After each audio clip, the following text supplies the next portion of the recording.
Hello everyone. Recently I watched the video of Honorable Minister Konda Surekha Garu representing Warangal East constituency.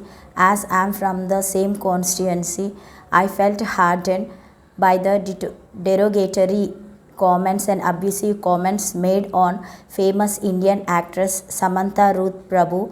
I strictly condemn the comments made on her and I strictly demand the resignation of Konda Surekha Garu because of her derogatory, abusive and evidenceless comments on her, and I demand her resignation immediately, and I request Rahul Gandhi ji to take the necessary actions and remove her from the office of Cabinet Ministers Telangana, and a criminal case should be filed on her. If it is not done, in such circumstances, I will write a letter to Chief Justice of India to take necessary actions on her, and I will move the petition to the Honorable High Court of Telangana.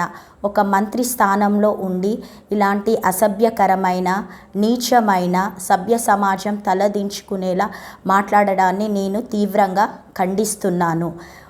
ఒక మంత్రి స్థానంలో ఉండి ఒక నటిపైన ఇలాంటి మాటలు మాట్లాడడము శోచనీయము. తను వెంటనే తన మంత్రి పదవికి రాజీనామా చేయాలి. రాహుల్ గాంధీ గారిని రిక్వెస్ట్ చేస్తున్నాను, తనని క్యాబినెట్ నుండి బర్తరఫ్ చేయాలని డిమాండ్ చేస్తున్నాను. ఒక ఆడబిడ్డని గౌరవించడం మన తెలంగాణ సంస్కృతి.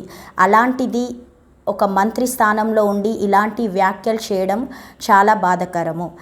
తనపైన తగిన చర్యలు తీసుకోవాలని డిమాండ్ చేస్తున్నాను. లేకుంటే చీఫ్ జస్టిస్ ఆఫ్ ఇండియాకి లెటర్ రాసి తనపైన చర్యలు తీసుకోవాల్సిందిగా కోరుతాను.